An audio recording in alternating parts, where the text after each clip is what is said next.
Gaur hemen bildu gara hainbat eragile, orain dela urte bat egon zan, eta deno gogoratzen dugun itxalaldi horren urte hurrena den egunean, manifestu kolektiboa irakurtzeko.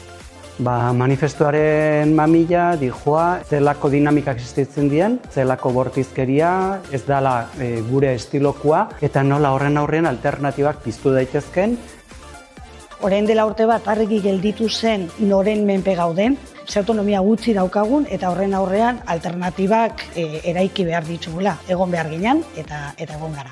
EH-kometik manifestu honetara txikitu gara, sinisten dugulako bizitzak bizigarri egiteko azpiegitura kritikoak, etekin logikaren esku edo oligopolio handien esku egon beharrean, egon beharko liratekela jabetza publiko komunitarioan eta izaera parte hartzaile eta kontrol demokratikopean.